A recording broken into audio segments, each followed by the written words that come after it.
Why everyone's suddenly baking bread. This story was excerpted from the April 10 edition of CNN's Meanwhile in America, the daily email about U.S. politics for global readers. Click here to read past editions and subscribe. It's pale, flabby and growing by the hour. Bread dough is on the rise in homes across the West as quarantined home bakers exercise their cabin fever with furious kneading and punching. Manufacturers of commercial yeast, the tiny living organisms behind good bread, beer and wine, say demand is soaring to near unmanageable levels.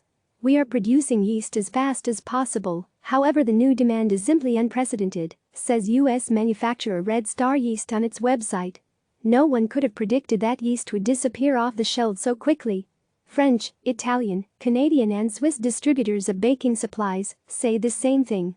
Stocking up on ingredients for the staff of life isn't crazy. Many countries have already restricted grain exports amid the global economic slowdown, sensitive to the fact that bread shortages have long been cause for revolution.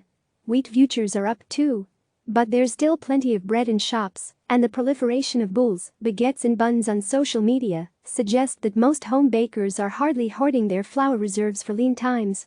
Rather, for those locked into a monotonous daily landscape, unable to help or change the crisis outside, bread making offers the relief of an all-consuming task.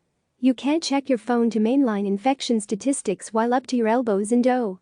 The sticky process also rebuts the endless routines of disinfection, alcohol wipes and bleach spray.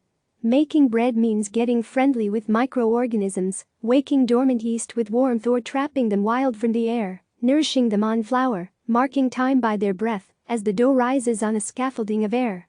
It's funny because only 1 month ago, everyone was on a gluten-free diet.